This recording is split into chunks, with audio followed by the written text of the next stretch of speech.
एक चोर कहीं से चोरी करके जा रहा था, पीछे उसके सैनिक लगे थे।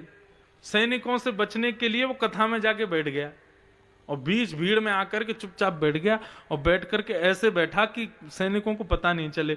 अब थोड़ी देर तक तो उसका ध्यान यही था सैनिक पकड़ ना लें, सैनिक पकड़ ना लें, लेकिन तभी वक्ता की वाणी सुनते सुनते उसकी इच्छा होने लगी, सुनूं तो सही है व्यास जी क्या बोल रहे हैं, इतने हजारों लोग इनको सुन रहे हैं, कुछ तो ठीक ठाक बोले ही रहे होंगे।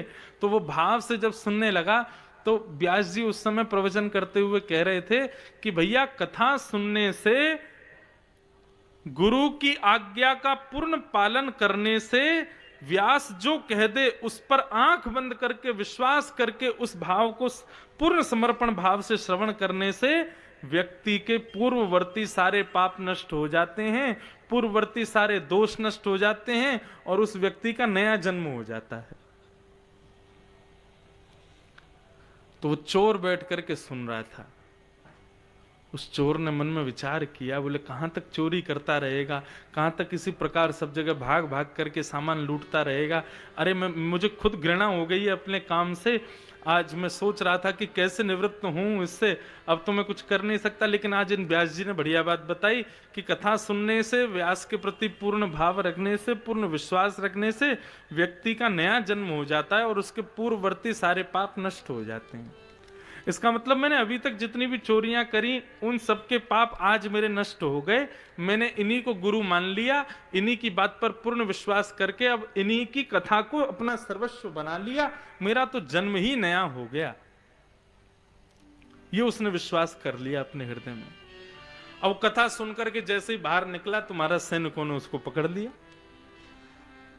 उसने अपने आप को हवाले कर दिया। ले जाकर के जैसे ही राजा के यहां उसको कारागृह में डाल दिया। दूसरे दिन उसके हाथों में हथकड़ियां, पैरों में बेड़ियां लगा करके राजा के सामने उसको प्रस्तुत किया। तो राजा ने उससे पूछा, हाँ भाई तुमने इस प्रकार हमारे यहाँ के रत्नों की चोरी करी? मुस्कुरा के बोला, नहीं मैंने नहीं की। बोले तुम्हारी जेब से मिले थे? बोले नहीं वो कोई और था, मैं नहीं था, मैंने तो अभी कोई पाप ही नहीं किया। उसका वो विश्वास बोल रहा है कि मैंने कल कथा में सुना था मेरा जन्म नया हो गया है, अब मैं दूसरा जन्म ले चुका हूं। राजा बोला झूठ बोलते हो, इसकी पिटाई करो। खूब पीटा मारा, सब तरीके से बुलवाने का प्रयास किया, लेकिन उसने यही कहा, बोले वो व्यक्ति में था ही नहीं जिसने चोरी की, मैं तो नित्य मुक्त शुद्ध हूं, मैंने कोई पाप नहीं किया, मैंने कोई चोरी नहीं की, मैंने कोई अपराध नहीं किया। सबकी सौगंध खा ली, सब कुछ कर लिया, उसने फिर भी यही कहा कि मैंने कोई चोरी नहीं की। तो अंत में एक कोई उपाय प्राचीन काल में राजा करवाते थे कि भाई वो घी में धागा बोर करके और उस घी को उस व्यक्ति के हाथ में पकड़ा करके नीचे अग्नि प्रज्वलित करते थे। यदि वो व्यक्ति झूठ बोलेगा तो वो धागा जल जाएगा, घी में डूबा हुआ धागा तो जल ही जाएगा, लेकिन यदि वो व्यक्ति सत्य बोल रहा होगा तो घी में डूबा हुआ वो धागा जलेगा नहीं। उसके हाथ में वो धागा लपेट करके घी में बोर करके और उससे कहा, हाँ भाई बताओ तुमने अपराध किया है, तुमने चोरी करी है? उसने कहा नहीं भगवान मैंने कोई चोरी नहीं की। बोले अग्नि लगा। नीचे अग्नि लगाई महाराज, सुबह की अग्नि प्रज्वलित करी, शाम हो गई लेकिन धागा जला नहीं।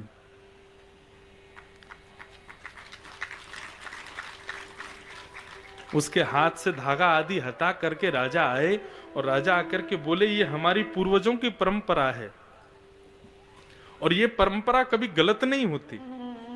देखो जानते तुम भी हो, जानते हम भी हैं कि चोरी तुमने करी है, लेकिन इतना सत्य कैसे बोल सकते हो? कुछ परिवर्तन तो जरूर है, हमें बताओ। तब उसने अपनी सत्यता बताई। बोले भगवान चोरी तो मैंने ही करी थी, लेकिन वो मेरा पूर्व जन्म था। बोले पूर्व जन्म था मतलब? बोले मैंने कथा जाके सुन ली ना, तो कथा में जाते ही मेरा नवीन जन्म हो गया, मेरे सारे पाप नष्ट हो गए। मेरे गुरुदेव कथा में सुना रहे थे, उसके बाद से मैंने ये मान लिया कि भाई मेरा तो नया जन्म हो गया, मैं तो दूसरे जन्म में परिवर्तित हो गया, मेरे सारे पूर्ववर्ती पाप, पूर्ववर्ती कर्त सब समाप्त हो गए। मेरा उनकी बात के प्रति अटल विश्वास है, उसी को सुनकर के मैंने प्रमाण से, उस विश्वास से मैंने कहा कि मैंने चोरी नहीं की है। कथा के प्रभाव से मेरा दूसरा जन्म हुआ है।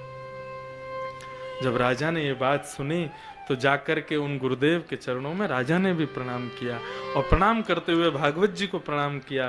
बोले धन्य है ऐसी भागवत की कथा जिसमें आकर के व्यक्ति के पूर्ववर्ती पाप नष्ट होते हैं। लेकिन कब नष्ट होते हैं? मैंने पहले भी कहा, अब भी कहूं, जब वो व्यक्ति पूर्ण रूपेण सत्संकल्पित होकर के ये बात निर्णय कर ले कि अब मैं दोबारा ऐसा नहीं करूंगा,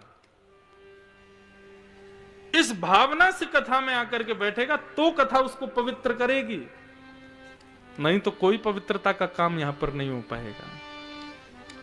तो श्रवण भक्ति ये नवदा भक्ति की प्रथम भक्ति है। इसके लिए खर्चा क्या करना है? विश्वास, कहने वाले के प्रति।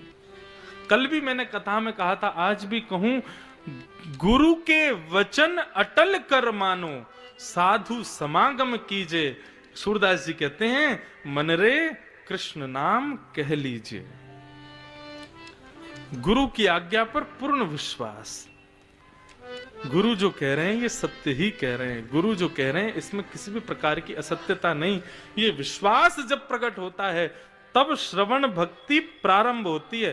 पूर्ण रूपेण तब भी नहीं आती, लेकिन हाँ, धीरे धीरे उस श्रवण भक्ति का बीज हमारे हृदय में अंकुरित होने लग जाता है।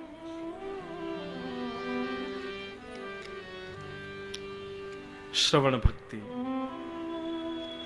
और इसी श्रवण भक्ति के बाद में 10वें स्कंद में श्री परीक्षित जी का भाव बताया।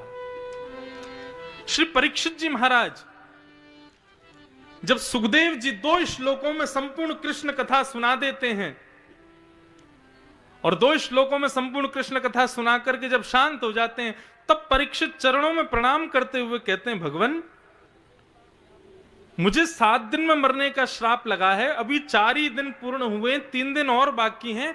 आप कृष्ण कथा 2 श्लोकों में सुना क्यों रहे हैं? पूरी विस्तार से सुनाओ ना। शुकाचार्य जी कहते हैं, 4 दिन से बैठे हो, एक ही आसन पर बैठे हो, ना तुमने भोजन किया, ना तुम शौच के लिए गए हो, ना तुमने जलपान किया। थोड़ी देर उठ करके चले जाओ, थोड़ी देर कुछ खा लो, कुछ पी लो, कुछ कर लो।